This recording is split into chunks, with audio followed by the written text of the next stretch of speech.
My family is dead and the police think I did it. My family is gone. They were taken from me right before my eyes, ripped away like skin off my back. They're dead. My wife and daughter are dead, and the police think it's my fault. Like I would ever do something so horrible. I loved them. With all of my heart, I loved my family. How dare those idiots at the police station accuse me of such a horrible... I thought I heard a noise just now, as I'm typing this out. Like someone was just outside my shitty little motel room looking for me. He's still out there. The man that killed my family. The man that framed me. I think he's saving me for last. He's close. I can feel it. He took everything from me, but no one will believe me. You'll believe me, won't you? I'll tell you what happened. I just need someone to believe me. Before it happened, we weren't doing great. You know those usual familial fights? How the house can feel tense when disagreements happen? Well, the latest one was about a school field trip. She wanted $60 to go to some museum or something, but money was tight. I'd been killing myself on overtime for over a year now just to keep us afloat, but we were drowning anyways. Bills, groceries, clothes, insurance, car payments, the mortgage. God, it was just all too much. Well, anyways, I told her we can't afford to send her, but my wife insisted we could spare $60, so I had to be the bad guy. I told her we couldn't, and that was final. After that, I was getting the cold shoulder from both of them. So, when I came home that evening after another 12-hour shift, I wasn't surprised to receive another sad excuse for a welcome home. My daughter sat in the living room, doing homework on our coffee table. She had folders and papers strewn about. Her backpack sat open on my chair. She didn't acknowledge me when I walked in. My wife noticed me, at least. From past our living room in the kitchen, she gave me a lukewarm, "Hello, how was work?" I walked past my daughter and kissed my wife in the kitchen. I felt disappointed. She kissed me dispassionately, like she didn't even want to kiss me in the first place. "Long," I replied, taking off my steel toes. "How's dinner coming?" "It's going all right. I'm working with what I have. Did you go to the store on your way home?" That was her first little jab of the night. Lately, she loved to needle me. She would tell me about her discontentment in passing. Discontentment about not having all the food she wants, or about how small the new house was, or about how we haven't had a date in over a year. I knew it. I knew she felt neglected and discontent. Just another thing going wrong that I wasn't fixing fast enough for her. "No, dear. I was too tired to go to the grocery." "Well then, it's soup again tonight. I don't have ingredients to make much else." There was so much more behind those words, more than I could put on a page. She knew I hated the soup we got from the food pantry. She knew I hated to go to the food pantry at all. She was saying that I failed. I failed to provide my family with dinner, and now we have to rely on strangers for help.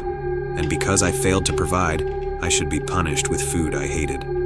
"I'm sorry, I was at work all day." "Well, I don't have a car to take to the grocery. You have the only car, so you have to be the one to go to the store. I don't want to make soup again, honey." That honey stung. It was a sweet shot filled with poison. Another jab. Anger swelled in me. I already knew that I was the one that had to go to the store, that I had our only car, that I fucked it up. But she just had to twist that knife a little deeper. Even after all that I provide for them, she still had the nerve to be ungrateful, to tell me I'm not doing enough. I was about to tell her off. Tell her that she needs to have some patience and that I'm her husband and I deserve respect. But my thoughts were interrupted by a loud banging sound outside. My wife and daughter stopped and stared at the back door with wide, fearful eyes. They were deer in headlights, waiting for a car to crash through our house. When nothing came, they slowly went back to how they were. She continued to stir her soup. My daughter went back to her homework, and I just sat at the dining room table. I took a breath and tried to calm down. I was too exhausted to have another fight. Wordlessly, I went to go sit in the living room. My daughter still didn't greet me. She wouldn't acknowledge me at all. But was there. I could tell. She was tense, nervous. She acted like a bomb just sat right beside her. "Hey, kiddo." "Hi, Dad," she said quietly, as if anything louder might make me explode. "What you working on?" I asked with as much enthusiasm I could muster, hoping she would match it. "Schoolwork," she replied, dryly. She was a whole other issue. She had gone quiet a while back, disconnected herself. Gone were the days of Daddy's little girl. Now she was a stranger who was afraid of me. I guess that's what happens when you're the bad guy too many times. "Can you give me more than a couple words, sweetheart? I missed you at work today, and I'd love to talk to you." She was frozen, afraid to look up, afraid to look at me. "Kiddo, I'm your dad. I just want to talk to you. I want to hear about school, or your hobbies, or your friends. Just anything. Please?" She was fighting back tears. "May I go to my room?" she squeaked out in a near whisper. "Why?" I asked, dropping my enthusiasm. "Why can't you just talk to your old man? I'm your dad." "She's had a long day and has a lot of homework. Just let her go to her room," my wife interrupted. "Oh, so you get to know about her day. But I don't. I'm not asking for much. I just want to talk to my daughter. Why won't you talk to me?" Another noise shook the house, much louder than the first. My daughter began to cry. My wife let out a yelp. I started to swear to myself as I went outside to figure out what all the noise was about. When I came outside, I found a man standing by our trash bins. Garbage covered the driveway, apparently thrown around by the man. He was dressed like a factory worker. He wore a Carhartt shirt, jeans, and steel toe boots. The outfit looked like it could have been one of mine. He stood facing away from me. His hands were bloodied and swollen, like he just got through punching something. "It's not right, you know," he said to me, still facing away. "Who the hell are you? Get the hell off my property." He ignored me. "It's not right, the way they treat you." "What the hell are you talking about? You're a hard-working man. You're an honest man. You work your ass off to give them a place to sleep. You buy them food to eat, and they don't even care. They aren't even grateful. So what the hell are you even doing this for?" "Because I love them," I answered. "But do they love you? Do they even like you? Do they even know you anymore? They don't treat you like a husband or a father. They use you. They take everything you give them without a second thought and then stick their hands out and ask for more. And what do you get in return? Passive aggression and one-word answers. You give away all of your love and you get none in return. That's not true. Fuck you, man. You don't know what you're talking about. They love me. We're just in a rough spot right now, that's all," I told him. My heart was beating out of my chest, threatening to burst with anger at the nerve of the stranger. But somewhere, deep down, I felt he was right. I did feel used, unappreciated, empty. You're lying to yourself. You're letting yourself be deceived by them. She doesn't love you anymore. She thinks you're weak, worthless. She asks for too much. How much are you expected to give her? You've given all you have and it isn't enough. You're not enough for her. Hers is a special kind of cruelty. Does it make your blood boil that parasite leeches off of you without a care for her host? And your daughter. How endlessly frustrating. How much effort does it take? How much can you try when she won't even look at you? She's scared of you, and for what? Trying to be a loving father, trying to talk to his daughter. How many times do you have to roll that boulder up the hill before you realize that she doesn't love you either? They hate you. They're killing you. They pile the world onto your shoulders and hate that you fall under the weight. They deserve to know how much you hurt. He turned to me and I saw his face. He looked like a tired man, stretched too thin. Dark circles hung under his eyes. His hair was oily and unwashed. His mouth was dry with cracked lips. Every feature on his face was twisted in disgust, hatred, rage. His breathing was heavy. His hands shook with adrenaline. His eyes locked onto mine, and I realized two things. He looked exactly like me, and he was holding one of our kitchen knives. I became stuck, completely unable to move. My doppelganger seemed to know this. He paid me no mind as he walked past me. I tried to run. I tried to move at all, but nothing happened. I was a passenger in my own body, with no control. He turned me, so I was facing my house. I was forced to stand there and watch it all unfold through the windows. I saw him stomp up to my door and let himself inside, slamming the door back shut. I heard the man rampage through my house. He slammed the soup off the stove, letting the giant pot clatter loudly into the wall. My wife screamed my name. I struggled for control again, but I had none. I heard my own voice scream out in anger before my wife was stabbed. The sound of steel on bone pierced my ears. I saw her eyes. She gurgled in pain as her lungs filled with blood. I heard her ribs snap. All the while, a voice like mine screamed incomprehensibly in a rage about love and patience and kindness. I heard my daughter crying. I knew she was as frozen as I was, powerless to stop what came next. "Why won't you just talk to me?" My voice came from inside my house, muffled through the walls. She suffered the same fate as her mother. I was still frozen as the back door opened. He walked leisurely over to me. Blood spattered his shirt. It wicketed wildly, rolling off the hydrophobic fabric and dripped onto the pavement. His arms were buried in raised scratch marks, defensive wounds from my wife fighting back.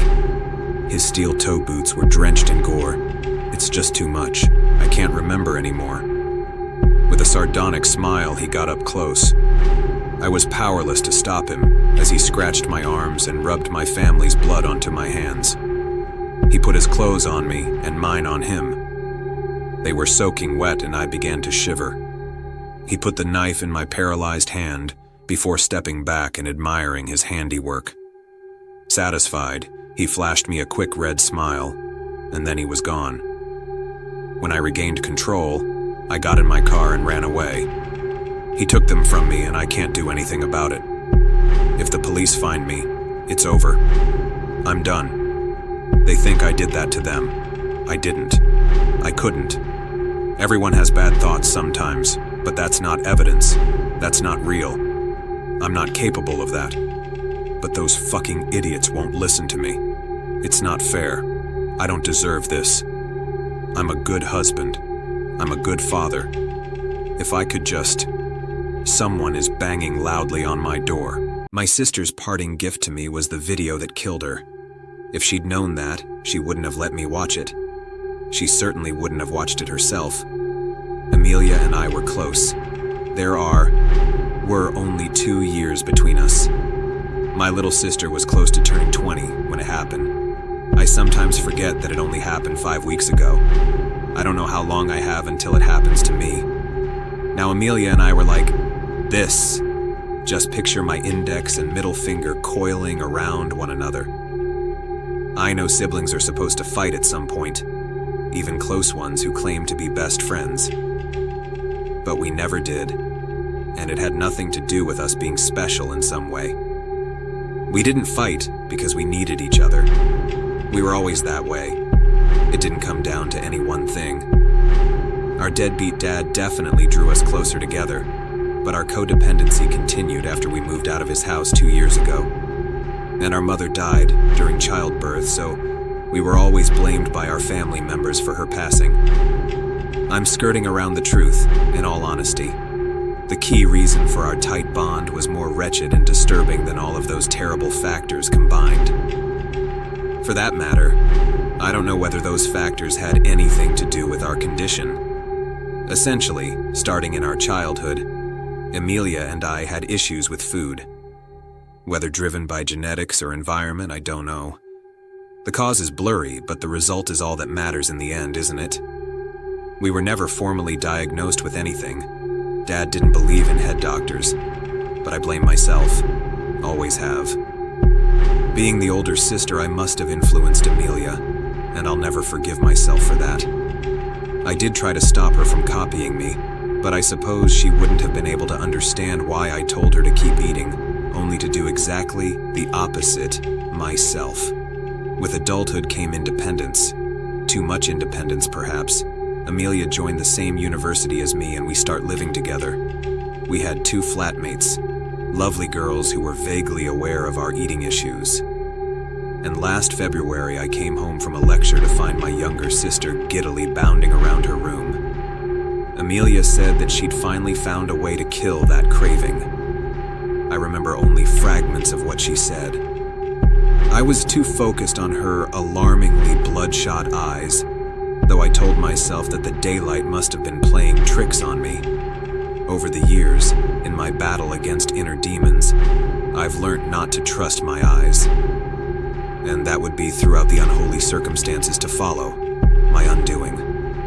After all of this time, the only thing that really persists is a memory of her face. It wasn't just the eyes, but the mouth. Her laughter was so slight, verging on silence, and her lips trembled, suggesting that behind her breathy giggles, she might be teetering on the precipice of tears. I do, however, remember Amelia telling me about the TikTok video responsible for her newfound glow. A video posted by some new age influencer, one whose account I didn't find when I searched for it, and I, ever a tetchy elder in a young woman's body, nagged my sister for using that harmful app, lectured her about how it was worsening our shared mental health problem. After all, for months, we'd promised each other that we were going to get better. Countless times, of course, as it's never that easy. "You don't understand, Flora," said Amelia. I haven't used TikTok since this morning, and I won't use it ever again." I snorted. "Well done. Still, as much as I admire your 5-hour break, let's not brand you an off-grid girly just yet. Listen, I haven't been on my phone since this morning," Amelia continued in a whisper. This piqued my interest. "Well, that's slightly more impressive. I've forgotten the last time you took a break that long. I reckon you still use it during your sleep." "Exactly, and I'm telling you that it all comes down to this video." "I feel different, Flora," my sister insisted, nodding at her computer's monitor. "She told us all to put down our phones and follow a website link. So I visited the address, and that's how I found this downloadable file. yourforeverfeast.mp4. Amelia sighed contentedly. "It could help you too, Flora. I only watch this video whenever I feel a craving for food, and that urge just goes away." Then, finally, came my frown. "Goes away?" My sister's hand hovered over her mouse, and she said, "Let me show you." But my own hand shot outwards, and I seized Amelia's wrist, stopping her from opening the video. I wasn't even sure why I had such a dramatic reaction. I was basing my worry on only her odd demeanor and what I assumed to be a Trojan-laden video file. Still, something felt off, so I told my sister I didn't want to watch the video. "And I don't want you to watch it again either," I said. "In fact, I want you to delete it." I should have made sure that she did so. I might have been able to end all of it before the obsession grew. That evening, during dinner, I managed to eat half of my soup. Not bad for me. Amelia didn't even attempt her plate, on the other hand. Yet, my stomach was the only one growling. "Amelia, are you okay?" I asked. As she had been for hours, my sister was still releasing a series of breathy chuckles through her marginally ajar lips. Tears, somewhere between joyous and tortured, stained her cheeks. And then, without responding to me or even looking in my direction, Amelia took her plate of untouched food to the kitchen. Then she went up to her room. She didn't emerge all night. Strangely, however, when I went to the toilet around 3 a.m., I noticed a blue glow slipping underneath Amelia's door. Something I found a little concerning, given that Amelia, in spite of her mental struggles, has always been one for early nights and early starts. Over the following weeks, Amelia took steps backwards, not forwards. Before that wretched video entered her life, I'd managed to get the two of us to, at the very least, eat a little something at breakfast and dinner time. But that had gone out of the window. My sister became noticeably frail. Meanwhile, I was eating more. I forced myself to, at the very least, eat a full bowl of cereal each morning as I felt that we couldn't both spiral at the same time. In addition, I hoped to be a role model for Amelia, hoped she would copy me again. But her daily ritual of watching that video continued, and she was watching it more than once a day. She was barely leaving her room, and the girl who entered wasn't the same one who left. There was always less of her afterwards. In September, after I'd finished my course, Amelia moved into a new house. I returned home, hoping our father might be able to help me knock some sense into her. That was a tall order from him. Let's just leave it at that. Anyway, I eventually decided to pay my sister an impromptu visit. She really had, as promised, stopped using social media, choosing to communicate with me via text messages.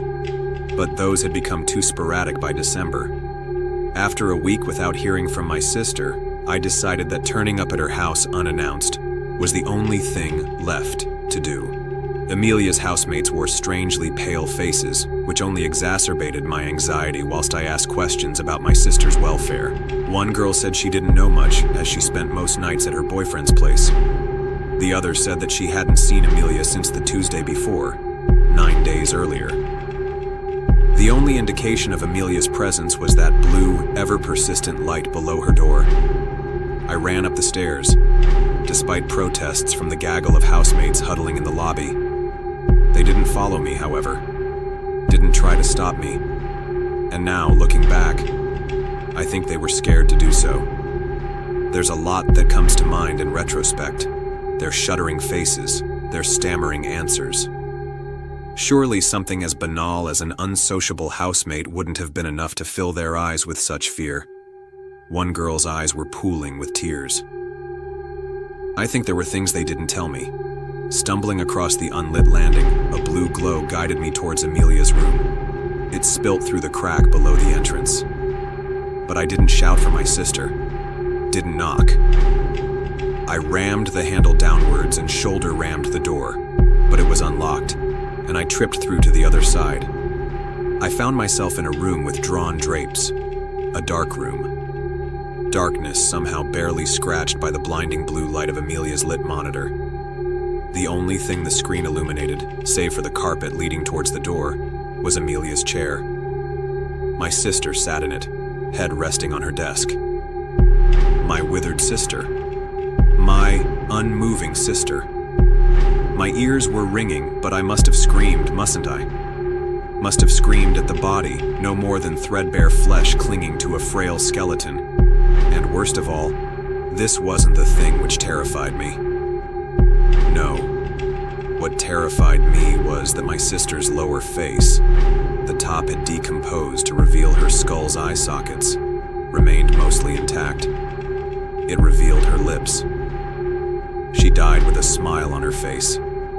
Perhaps I would have been haunted by that sight for longer, had it not been for a weightier terror drawing my eyes, the terror that prompted me to write this post in the first place. A video was looping on Amelia's screen. I know you want to know what I saw. I'd like to tell you, but it wouldn't mean a thing to you. It has to be seen to be understood. It's more than a video. More than a tapestry of black and blue pixels, arranged in just the right way to put a wide smile on my face, to take the weight from my body. I don't know who or what made it, but the video is not natural, not of this world.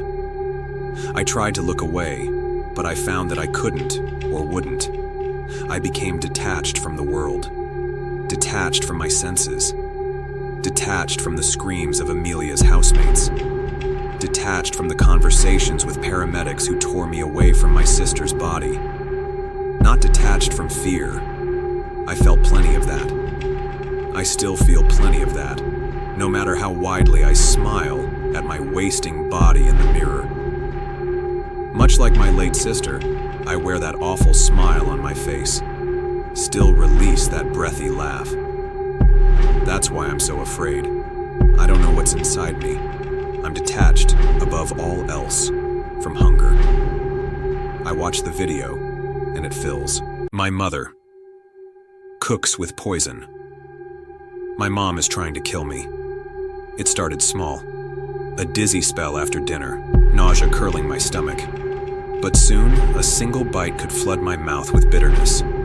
It didn't take long to realize food was the problem. So I started being careful, skipping creamy sauces and mom's famous buttery potatoes, eating mostly fresh produce, more likely to be safe.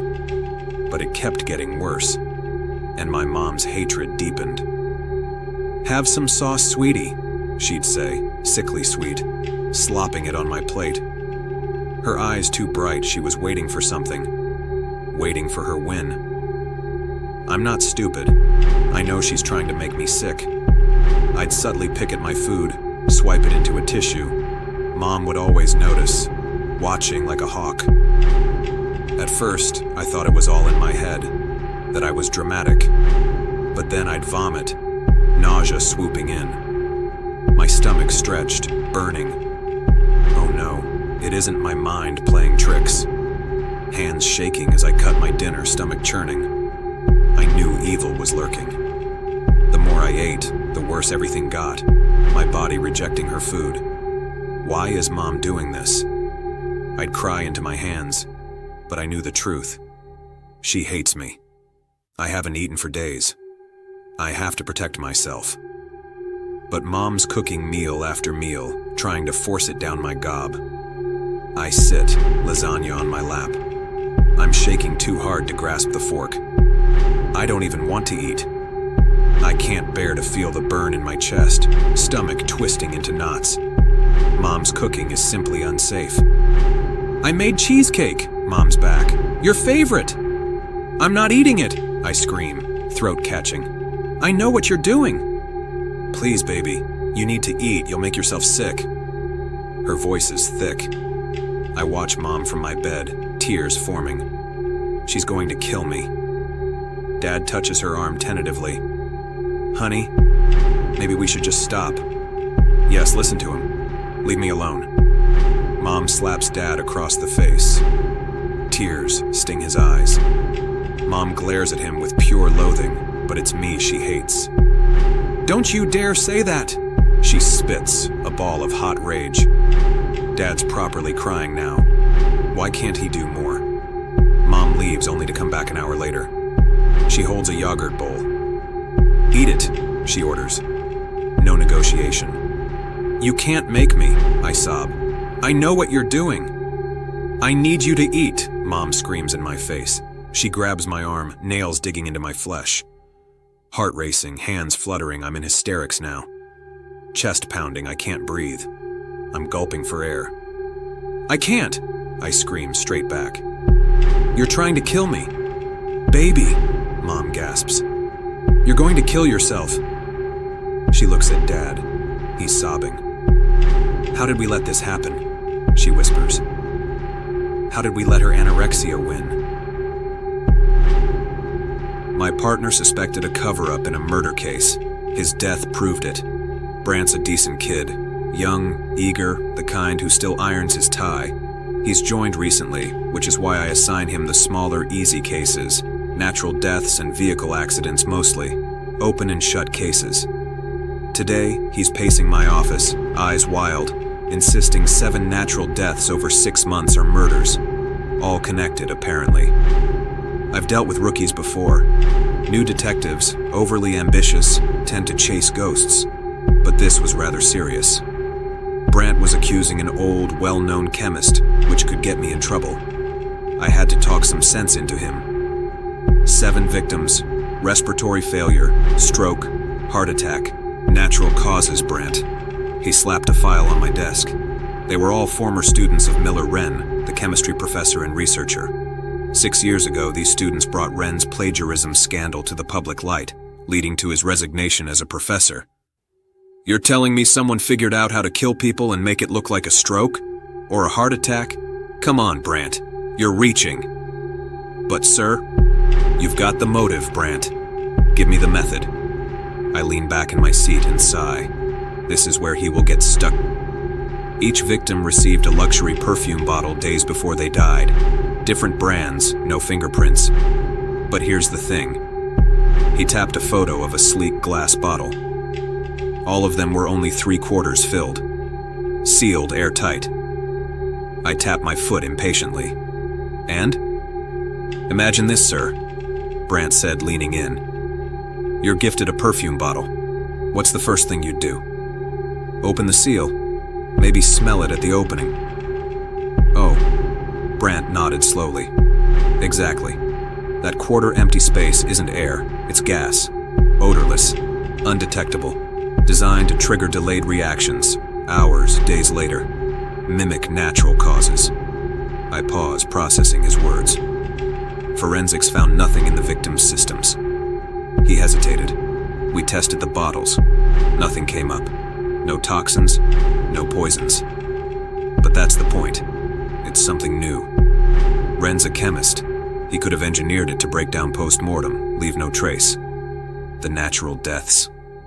I believe the gas targets the nervous system, triggers vasospasms, arrhythmias.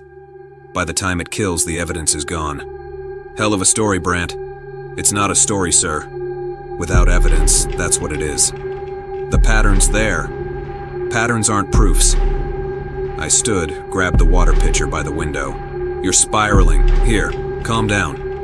He took the glass, gulped it dry. I'm not crazy, sir. Wren's smart enough to pull this off. I nodded. All right. Let's say I believe you. What's the next move? How do we prove it? Before he could answer, he froze.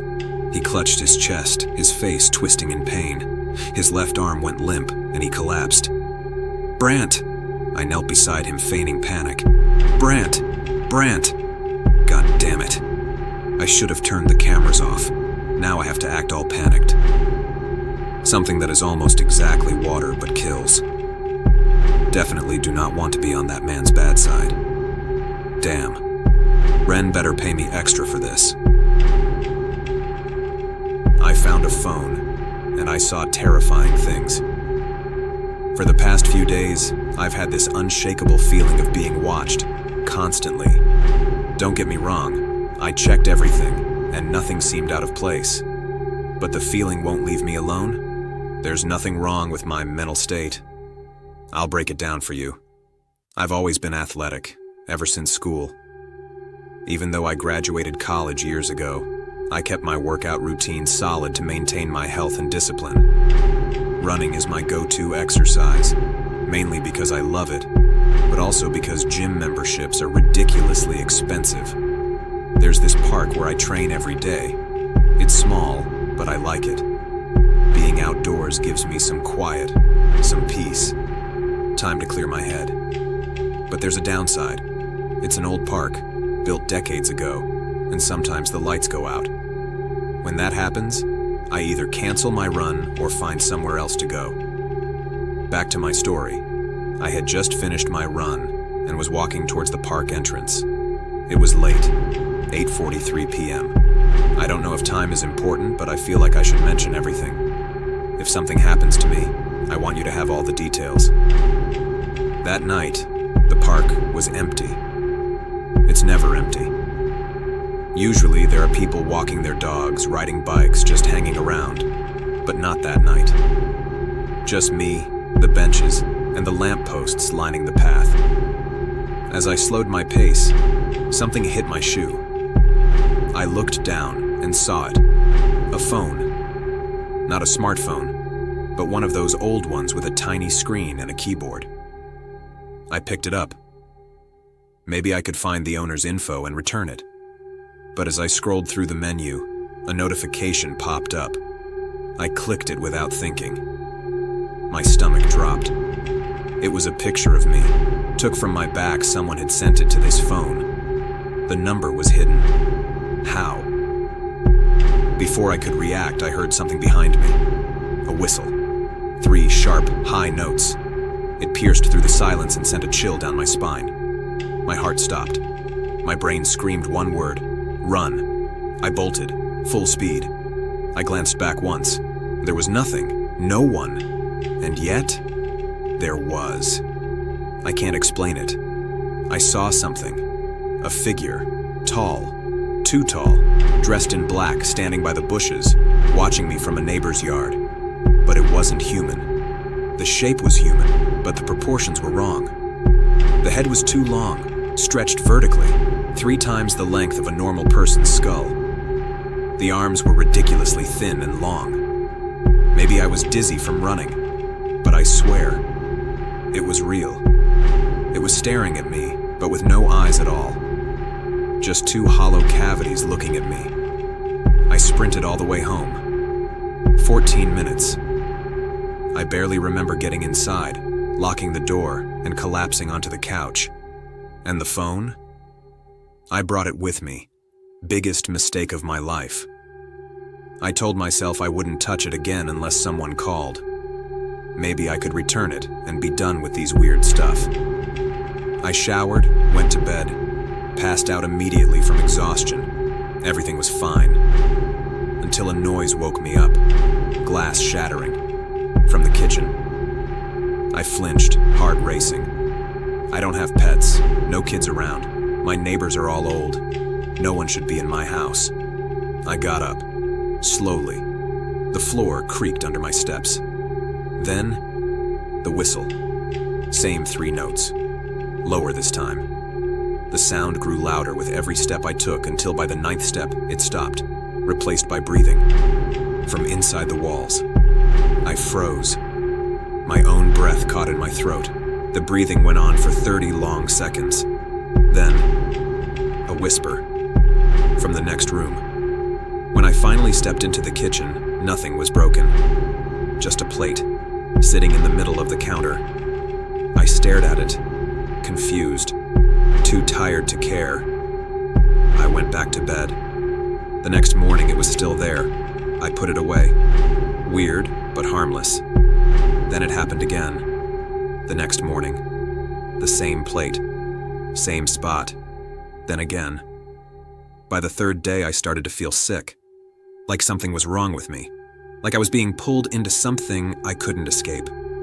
Then May 17th happened. That night the phone rang. I picked it up. Silence. 30 seconds. Then a cough. And a voice. Low. Raspy. "Andrew, I see you."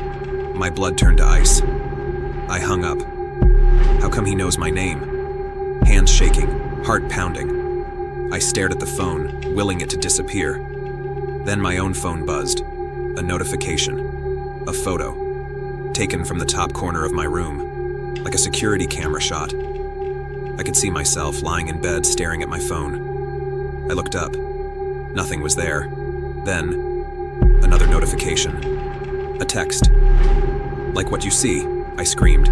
Called 911. The cops came, searched my house. Nothing. They stayed all night. I didn't feel safe, even with them there. Morning came. The plate was back. But this time, there was something written on it. A number, drawn in dark red ink, or something else. I scrubbed it. But as the water hit the plate, I realized it wasn't ink. It was blood. The next day, another plate, another number. It was different though. It was written with human nails. Then 4. That time the nails were swapped with eyes. Human eyes. Then 3. No numbers anymore, but organs. Fresh. Moving. As if they'd been ripped out seconds before. By then I was getting photos of myself sleeping. Every night. Then day 2 came. The plate disappeared. I received a call. I picked up. The voice whispered. 2. Then a message. A photo. I opened it. A human face. Cautiously peeled off from a head. I ran. Left my house. Booked a hotel. I'm here now, writing this. It's 9:21 p.m. I can't do this anymore. Tomorrow is day 1. I know what's coming. If you see me on the news, know this. Never pick up a phone from the street.